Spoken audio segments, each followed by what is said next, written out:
ICMS sobre combustíveis. Este é um assunto que está bombando no ano de 2022 com a aprovação de lei complementar, decisões judiciais no STF, manifestação de diversas autoridades da República e é um assunto muito polêmico, mas que traz vários elementos para ser cobrado nas provas de direito tributário. Eu não tenho a menor dúvida de que a gente tem um material extenso para ser cobrado em prova, tanto em função da lei complementar, que foi aprovada em março de 2022, como em relação à própria jurisprudência do STF, que vem sendo formada e que vai, ter decisões aí definitivas ainda por vir. Então eu vou esclarecer este assunto, fazer uma consolidação dele para quem vai prestar essas provas que cobram direito tributário e mesmo para quem não estuda direito tributário, se quiser ver este vídeo, também vai poder entender melhor toda essa polêmica e o que está em jogo. Bom, mas antes eu quero convidar para quem ainda não se inscreveu no canal, que se inscreva no canal e ative o sininho para ver as novidades. E esta aula de direito tributário vai ser de uma forma diferente, porque muitas vezes a gente passa, qual é a legislação e o entendimento da jurisprudência. Mas nessa aqui, a gente vai falar as motivações da lei. Eu bem sei que o grande estadista alemão Bismarck já dizia que leis são como salsichas, melhor não saber como são feitas. Apesar dessas sábias palavras, eu vou trazer toda essa discussão e o que está por trás de certos pontos da lei para a gente entender melhor e conseguir dominar muito bem o assunto. Bom, essa história vai começar lá em 2001 com a Emenda Constitucional 33, já há mais de 20 anos. Então, deixa eu mostrar aqui esta apresentação que trata da incidência monofásica do ICMS sobre combustíveis. É disso que se trata toda essa discussão. Lá, então, em 2001, houve uma emenda constitucional, a emenda 33, estabelecendo que cabe à lei complementar definir os combustíveis e lubrificantes sobre os quais o ICMS incidirá uma única vez, qualquer que seja a sua finalidade. Então aqui o que se previu era essa incidência monofásica, que significa o quê? Que o ICMS vai ser cobrado só uma vez sobre os combustíveis.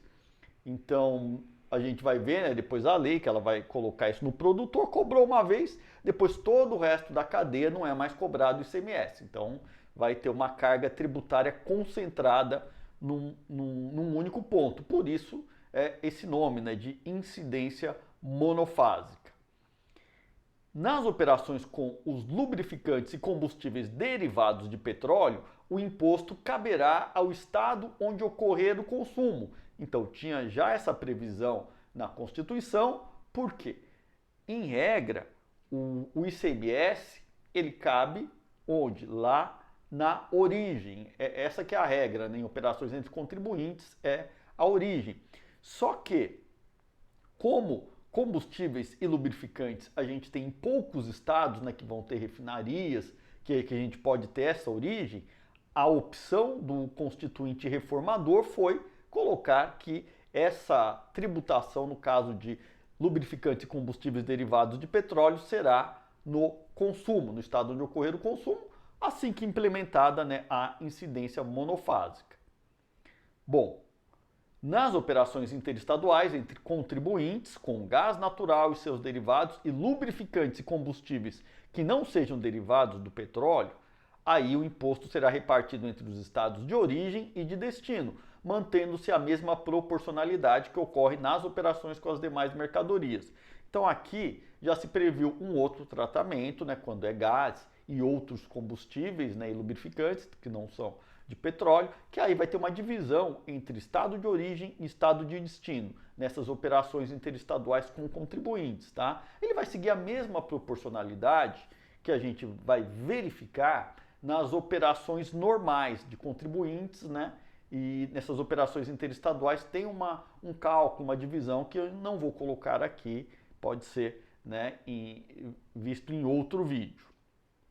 Bom, nas operações interestaduais com gás natural e seus derivados e lubrificantes e combustíveis não derivados de petróleo destinados a não contribuinte, o imposto caberá ao estado de origem.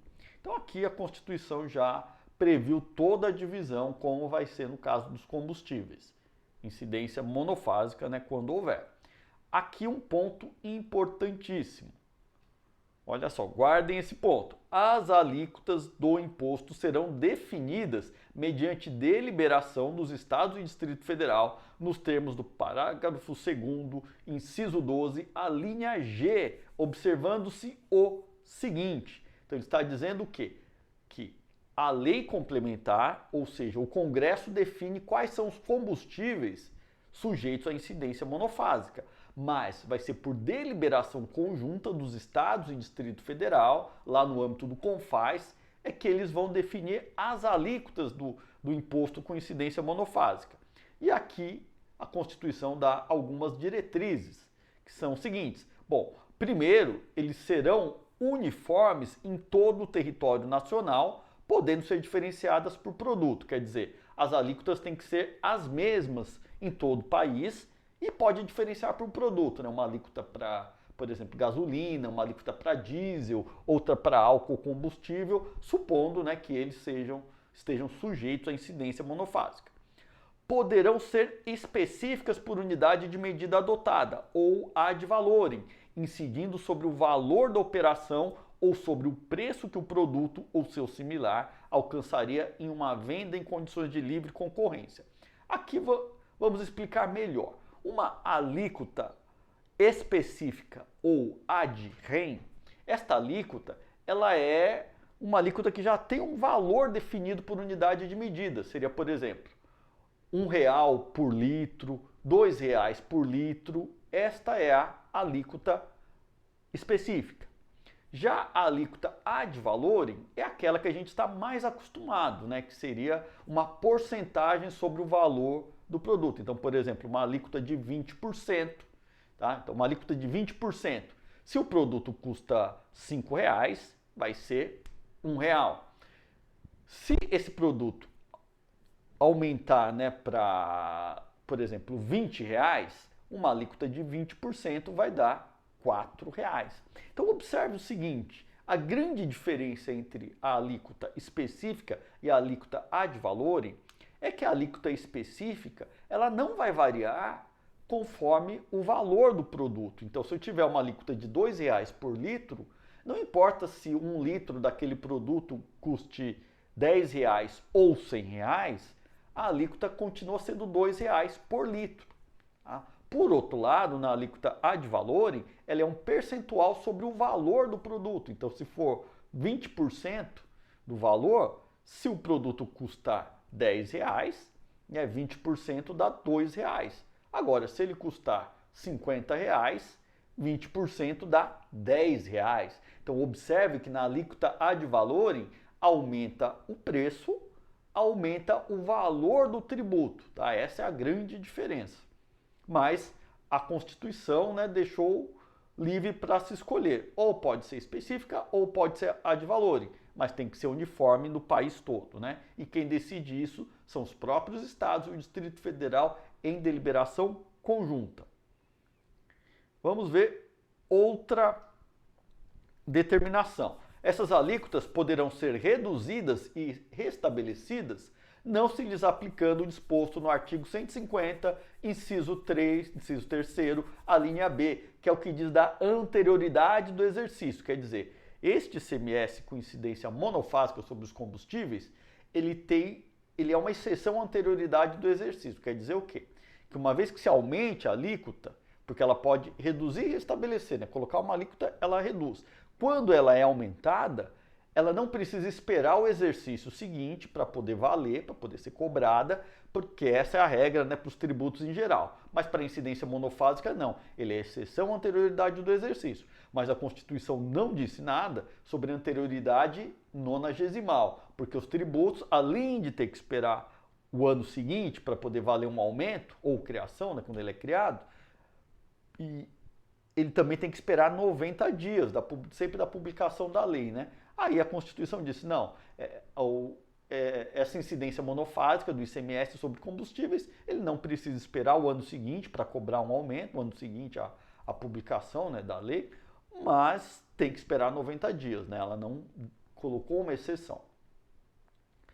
Bom, aí, antes de falar isso, essa determinação da Constituição ficou dormindo por 20 anos, porque a Emenda Constitucional 33 de 2001 e ficou assim por 20 anos. 2021 não se falava nisso, quer dizer, até se falava, mas não tinha nenhuma medida concreta. O que aconteceu nesse meio tempo ali de combustíveis? Olha só, na verdade, lá em 2016, no governo Temer, foi aprovada, tá, uma política de preços da Petrobras, que é a PPI, Política de Paridade, que é a paridade de preço internacional. Quer dizer o quê?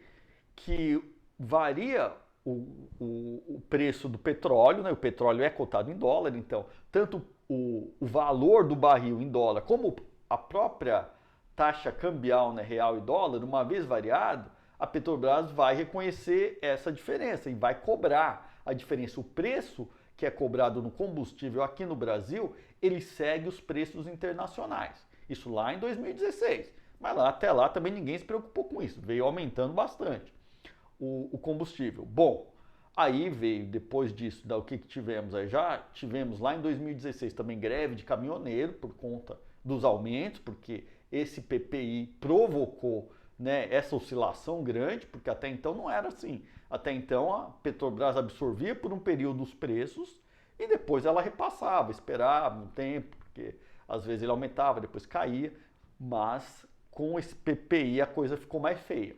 E começou a aumentar também. Por quê? Bom, depois tivemos pandemia, né? E agora, recentemente, em 2022, da guerra da Ucrânia, tudo isso fez aumentar muito o petróleo. Mas também, até aí, também eu acho que a coisa estava bem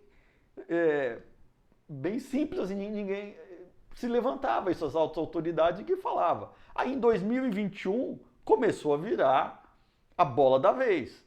Né? Não sei se porque em 2021 começaram a perceber o quê? Que tem eleições em 2022 e quem está no poder vai ser culpado. Vai ser culpado. Não adianta, né? Não adianta aquela história. Não cola, tá? Para não convertidos, você dizer assim, olha, a culpa é minha e eu ponho ela em quem eu quiser. Isso não funciona, né? Afinal de contas, o eleitor vota em alguém para que ele resolva os problemas do país e não para que coloque a culpa nos outros. Então parece que se tomou uma consciência, falou, opa, peraí, o combustível está aumentando muito. E aonde que se culpou inicialmente? O ICMS e a alíquota de valor. E falaram assim, olha, o ICMS aumenta quando aumenta o petróleo, então o ICMS é o culpado. O que não é verdade. Por que não é verdade? Ora, o ICMS é uma alíquota em cima de uma base de cálculo. Ou seja, o que aumenta é a base de cálculo e o ICMS acompanha. Mas veja só, supondo o ICMS de 20%, se o produto custa R$10, se tiver 20% de ICMS, nós vamos ter um ICMS de quanto lá? R$2 e os outros fatores 8, né? Vai completar os 10. Se esse produto aumenta para 15, o ICMS passa a ser R$3 e os outros fatores 12. Ou seja, nesse aumento aí, o ICMS aumentou R$1 e os outros fatores aumentaram 4. Uma coisa matemática e óbvia, né? Se o ICMS é de 20%, ele sempre vai ter o quê? Um peso de 20% no produto. Lógico que se o preço base aumentar, o ICMS aumenta também, mas ele sempre vai representar o quê? 20%. Os outros fatores é que representam mais. Mas enfim, foi essa discussão insana que a gente ouviu que a culpa era do ICMS. Não era. Mas a gente vai ver que é óbvio também que se o ICMS há de valorem, aumentando o preço, como a gente viu, do produto aumenta o ICMS também. Então ele tem um peso no aumento, mas é o peso da própria alíquota. Se o ICMS for de 20%, vai ter esse peso. Bom, isso foi uma discussão em 2021. 2021 também viram que existia essa previsão da incidência monofásica do ICMS. Aí se lembrou dela. Aí o executivo, né, presidente da República, até entrou com uma ADIM por omissão para obrigar o Congresso a fazer a tal da lei complementar com a incidência monofásica. Bom, essa lei, essa ADIM por omissão, nem precisou ser julgado o mérito, porque foi aprovada a lei complementar 192 em 11 de março de 2022. Também tivemos uma outra controvérsia ali, né? Outra controvérsia foi o seguinte: o STF, no final de 2021, também decidiu o quê? Lá numa outra ação lá com repercussão geral, recurso extraordinário, que o quê? Bom, a Constituição prevê uma seletividade opcional para o ICMS. O que é seletividade? Quer dizer que você cobra uma alíquota menor para um produto essencial. E se o produto é supérfluo, a cobrança da alíquota é maior. Então é assim que funciona. No IPI essa seletividade é obrigatória. Então se você pegar lá leite em pó no IPI, a alíquota é zero.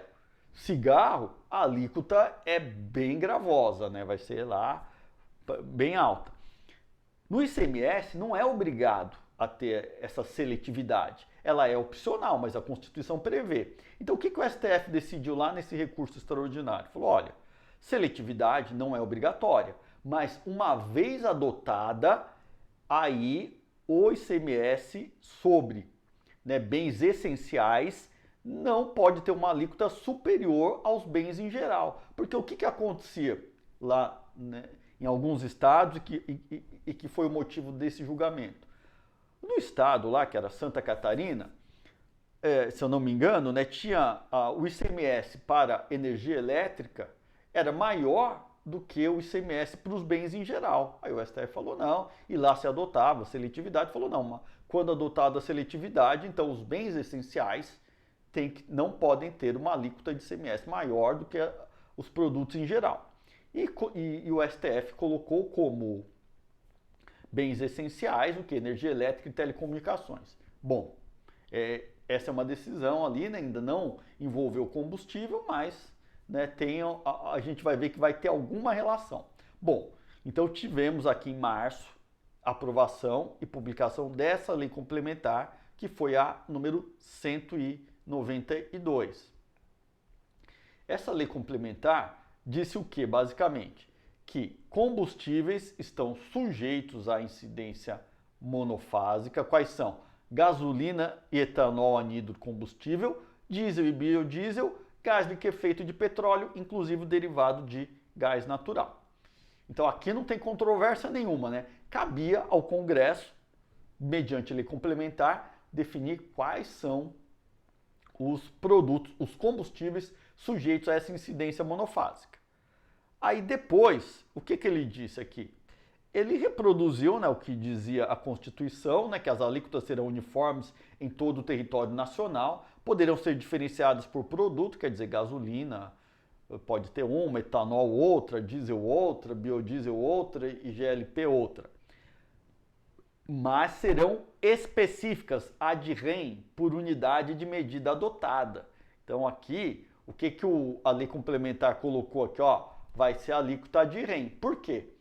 A situação aqui foi a seguinte, foi tomar medidas para baixar o preço dos combustíveis ainda em 2022, que é um ano eleitoral e tudo mais. Bom, e a gente viu qual que é a consequência quando se adota uma alíquota ad rem ou específica. É que o preço do produto pode variar e o tributo não vai variar, vai ficar ali fixo. Fixo, colocou lá R$1 por litro, por exemplo. Pode ser R$5 o litro, pode ser R$10, R$15 o litro, que o imposto continua R$1 por litro. Essa é a característica da alíquota ad rem. Então aqui já começa alguma controvérsia, porque será que caberia ao Congresso, mediante lei complementar, estabelecer essa alíquota que era ad rem, se na Constituição dizia que a lei complementar deveria dizer apenas quais são os produtos sujeitos, mas a gente vai ver mais para frente essa controvérsia. Também a lei complementar colocou que são os contribuintes, produtores equiparados, o importador, aqui sem controvérsia nenhuma, porque cabe a lei complementar para os impostos todos, tá? Determinar quem são os contribuintes, fato gerador e base de cálculo, tá? Bom, também são considerados contribuintes as pessoas que produzem combustíveis de forma residual, os formuladores de combustíveis por meio de mistura mecânica, as centrais petroquímicas e as bases das refinarias de petróleo, sem nenhum problema, aqui também, né, dentro da competência da lei complementar. Considera-se ocorrido o fato gerador no momento. Então, quando que vai ocorrer essa incidência? Na saída dos combustíveis do estabelecimento do contribuinte, nas operações ocorridas no território nacional, e no desembaraço aduaneiro dos combustíveis nas operações de importação. Aqui natural, né, o combustível tanto é produzido no país como é importado, então tem que ter o fato gerador nas duas possibilidades, né, tanto no mercado interno como no caso de importação. Os Estados e Distrito Federal disciplinarão o disposto nesta lei complementar mediante deliberação nos termos da linha G do inciso 12 do parágrafo 2º do artigo 155 da Constituição. Aqui é aqueles convênios no âmbito do CONFAS, também nenhuma novidade. E também aqui uma outra situação que ele coloca na lei: serão admitidas por deliberação dos Estados e Distrito Federal equiparações a produtores dos combustíveis e atribuição a contribuinte do imposto ou a depositário a qualquer título da responsabilidade pela retenção e pelo recolhimento do ICMS. Também aqui sem grandes controvérsias. A gente precisa saber, né, para a prova, esse texto aqui da lei, mas tranquilo, né? Não tem controvérsia aqui. E os incentivos fiscais sobre operações com combustíveis com incidência monofásica, coincidência, inclusive aquelas não tributadas, os isentos do imposto serão concedidos no termo da Lei Complementar 24, né, que é o que a gente viu. Agora, aqui começa grandes controvérsias, porque foi colocado o quê? Primeiro, na definição das alíquotas, deverá ser previsto um intervalo mínimo de 12 meses entre a primeira fixação e o primeiro reajuste dessas alíquotas e de 6 meses para os reajustes subsequentes, observado o disposto na linha C do inciso 3 do caput do artigo 150 da Constituição Federal. Aqui ele está colocando a anterioridade nonagesimal. Quanto à anterioridade nonagesimal, não temos nenhuma dúvida, né? Realmente eles estão sujeitos a ela, no restabelecimento das alíquotas, no aumento da alíquota. Agora, aqui começa a ficar um pouco mais controverso. E aí, será que caberia a lei complementar dizer que o intervalo mínimo da primeira fixação para definir a alíquota é de 12 meses, para ter o primeiro reajuste, e de 6 meses para os reajustes subsequentes? Bom, a conferir, né? Depois, os Estados e o Distrito Federal observarão as estimativas de evolução do preço dos combustíveis de modo que não haja ampliação do peso proporcional do tributo na formação do preço final ao consumidor. Aqui também, né, o objetivo dessa lei foi o quê? Foi baixar o valor do ICMS para tentar segurar o preço dos combustíveis. Então ele colocou, olha, não pode ampliar a carga tributária na hora de definir as alíquotas, porque quem cabe aos Estados e Distrito Federal definir a alíquota. Então a lei complementar foi nesse sentido, né, que o Congresso aprovou, falou, olha, tem que observar essas estimativas de evolução do preço para não haver ampliação, para o peso do ICMS não ser maior do que ele era anteriormente. Tá? Só um adendo, tá? A situação até então, hoje, né, ainda em junho de 2022, cada estado cobra de um jeito, porque até então não tinha incidência monofásica, então, e em regra eles cobravam via por alíquota ad valorem, então aumentava o valor do combustível, o ICMS, né, enchia mais o caixa dos estados e do Distrito Federal. Outro ponto controverso: enquanto não disciplinada a incidência do ICMS nos termos desta lei complementar, a base de cálculo do imposto para fins de substituição tributária em relação às operações com diesel será, até 31 de dezembro de 2022, em cada estado e no Distrito Federal, a média móvel dos preços médios praticados ao consumidor final nos 60 meses anteriores à sua fixação. Olha que coisa aqui que foi feita aqui. Com boa intenção? Talvez. Não vou fazer juízo de valor, mas ele colocou o seguinte: aí a receita do estado vai cair.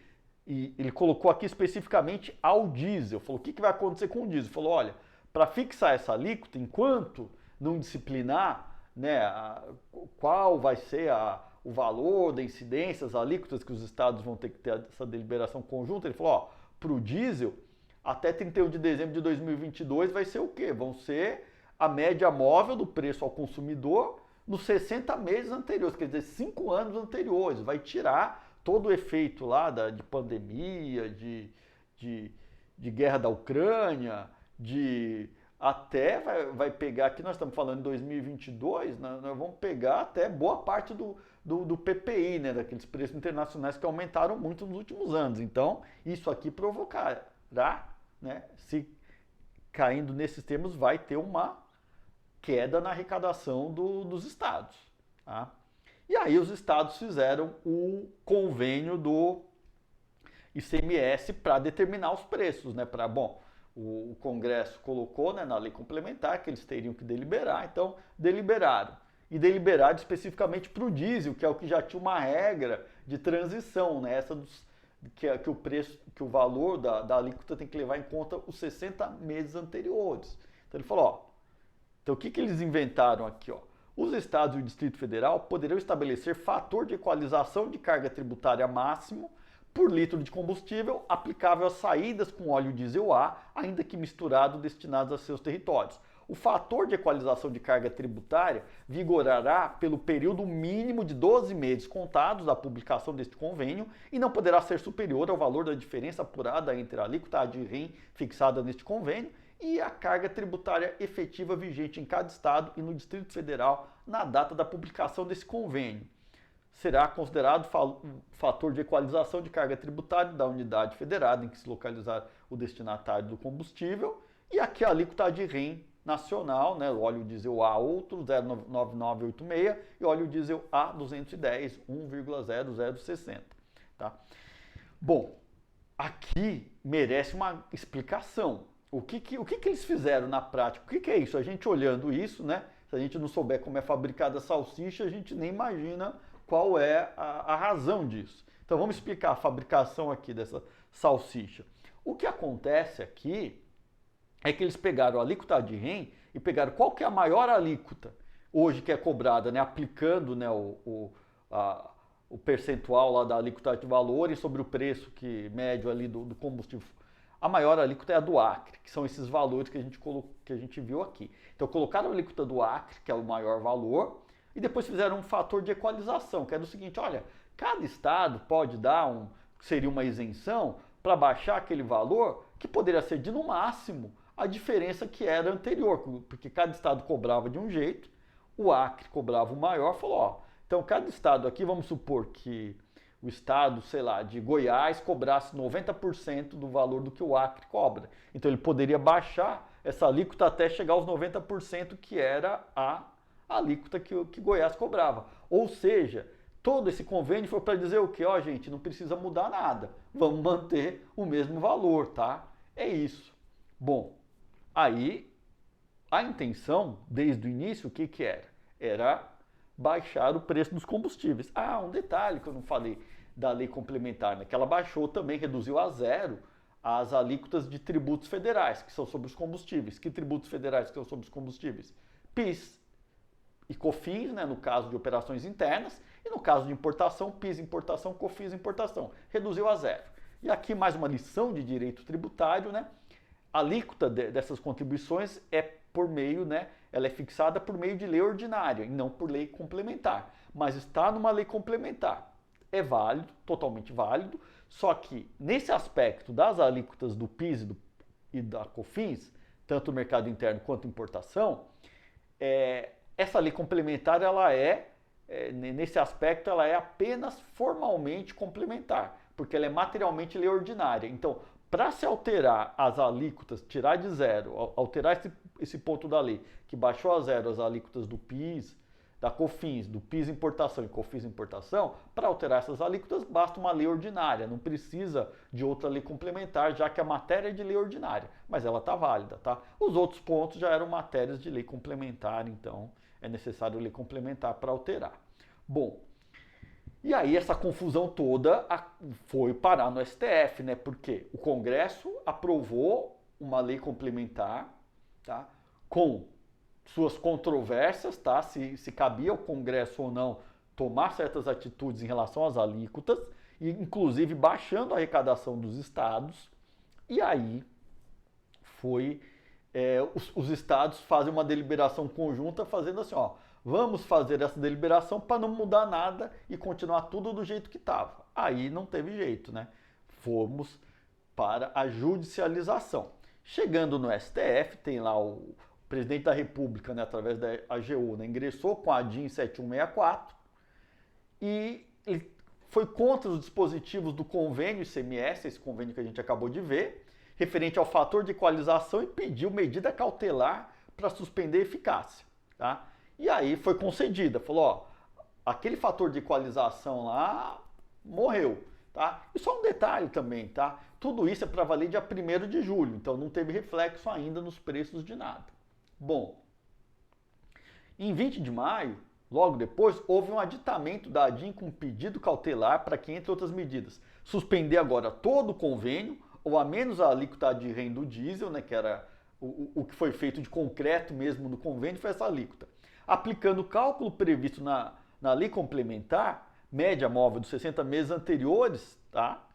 E uniformidade de alíquotas e 30 dias para fixação das alíquotas de todos os derivados de petróleo, né, sob pena de adoção daquela forma de cálculo, né? E um detalhe aqui, né, é uma discussão que é bem complicada, tá? Por que é complicada essa discussão? E aí eu vou dizer assim, que a gente tem que prestar atenção para o que vai ser decidido ao final da ação. Não, eu vou falar aqui o que aconteceu dia 17 de junho, mas esse ainda está sujeito a mudança. Foi uma decisão monocrática. Agora, o que vai acontecer depois, a gente vai ver. Mas o que tem de grandes controvérsias aqui? Bom, uma grande controvérsia é, e aí, vale a lei complementar pode definir a alíquota, ela não está usurpando, porque os estados alegam que a lei complementar estaria usurpando a competência dos estados de fixar as alíquotas. Por outro lado, um outro argumento é que, segundo a Constituição, cabe à lei complementar prevenir o quê? Os conflitos de competência entre os entes. Então, isso vai ser decidido, né, no STF aí, pode ou não pode. A discussão de fundo também aqui, que extrapola aí só o mero direito, mas é o seguinte, e aí, é legítimo, será que se fazer os estados perderem a arrecadação, por outro lado, esse argumento que aumentou a arrecadação do estado, né, com esse aumento todo, mas eles falam, olha, só que do jeito que vai ser esse cálculo dos 60 meses anteriores, vai cair a arrecadação dos estados, vamos deixar de investir em educação e saúde para se manter o PPI, né, que é essa paridade de preço internacional da Petrobras. Porque o que a gente viu no fim do dia é que o que faz variar a maior parte do preço dos combustíveis é essa variação de preço internacional. Quando se segue essa variação, o preço aumenta. E aí? Essa é a discussão que os estados também estão colocando, né? A gente vê esses argumentos, não tão jurídicos assim, essa questão do que vai sair para educação e saúde, mas lógico que tem seu peso também, né, na hora da decisão. E aí eu vou falar a decisão que aconteceu dia 17 de junho de 2022, tá? Foi ainda em medida cautelar, né? Uma decisão monocrática, quer dizer, foi lá do ministro André Mendonça, ainda vai passar, né, pelo plenário, ainda vai ter uma decisão definitiva. E essa decisão definitiva que a gente tem que prestar muita atenção. Essa aqui ainda não é uma decisão que cairia em prova, né, mas a gente tem que saber o que vai ser decidido ao final. Bom, primeiro, ele aceitou todos os argumentos, né, da AGU, estendeu a tutela provisória, suspendendo a eficácia de todo o convênio, não só daquele dispositivo lá da equalização, restabeleceu ao diesel a regra de transição da lei complementar, ou seja, os 60, que teria que ser a média lá dos 60 meses anteriores, né, a fixação da alíquota. Interpretação conforme a Constituição, para que as alíquotas sejam uniformes nacionalmente, então ele não aceitou aquela história, que bota a alíquota do Acre e depois cada um dá isenção e cada um cobra uma alíquota diferente. Ele falou, não, tem que ser uniforme nacionalmente. Seletiva, ele entrou naquela discussão lá da seletividade, que o combustível seria um bem essencial, né? Ele não falou exatamente isso, mas já entrou nessa linha aqui, que o combustível sendo, né, um bem essencial, teria que ser respeitada a seletividade, ou seja, tem que ser uma alíquota menor do que a dos bens em geral, ou pelo menos igual, não pode ser superior. A de REN, né, que é ele vai ser a alíquota específica, diz que caberia a lei complementar. O intervalo mínimo de 12 meses no primeiro reajuste e 6 meses no subsequente, conforme estava previsto na lei complementar, legitimou. A noventena, né, anterioridade nonagesimal, aqui não temos dúvida, a Constituição não disse nada, mas ela que tem que excetuar, né? Ela não excetuou, não tinha muita dúvida que a decisão seria pela anterioridade nonagesimal. Acredito que vai ser a decisão final também. Não ampliação do ICMS no preço final, observância do princípio da transparência tributária. Aqui tem a parte da decisão, né, que saiu também nos jornais, né, na TV, que ele intimou, né, o ministro intimou a Petrobras a abrir toda a composição do preço dos combustíveis, tal. Até aqui também não vi uma grande controvérsia aqui. E aqui também bem controverso isso aqui, não sei se será mantido, né? Enquanto o CONFAS não fixa as alíquotas dos demais derivados do petróleo, aplicação por analogia da regra do artigo 7º da lei complementar, que é a média móvel dos preços médios praticados ao consumidor final nos 60 meses anteriores. Porque lembrando, a lei só determinou essa regra transitória para o diesel, e aqui essa decisão do STF ampliou para todos os outros casos. Então, esse é o status que está hoje, tá? Então, hoje parou aqui nessa decisão. Como eu disse, vai haver ainda decisão no plenário, tá? Uma decisão definitiva. Vamos aguardar, né? Então, essa situação é o que a gente vai ver, mas já para a prova, o que a gente pode entender ali para a prova? Primeira coisa, vamos já estudar a própria lei complementar, né? Lei complementar 192 de 2022, essa aí a gente precisa saber porque vai cair na prova, e já vamos prestar atenção na decisão final do STF, né? Quando que vai sair? Imagino que vai sair rapidamente, tá? Porque esse assunto está bombando, né? Então, isso aqui é o que eu termino por hoje nesse capítulo, vamos ver. Saindo na decisão definitiva, a gente faz a parte 2 desse vídeo. Então, por isso eu quero também te fazer um outro convite, né? Se você gostou desse vídeo, dê um like aí para ajudar o nosso trabalho. Então, me despeço por aqui e até a próxima oportunidade.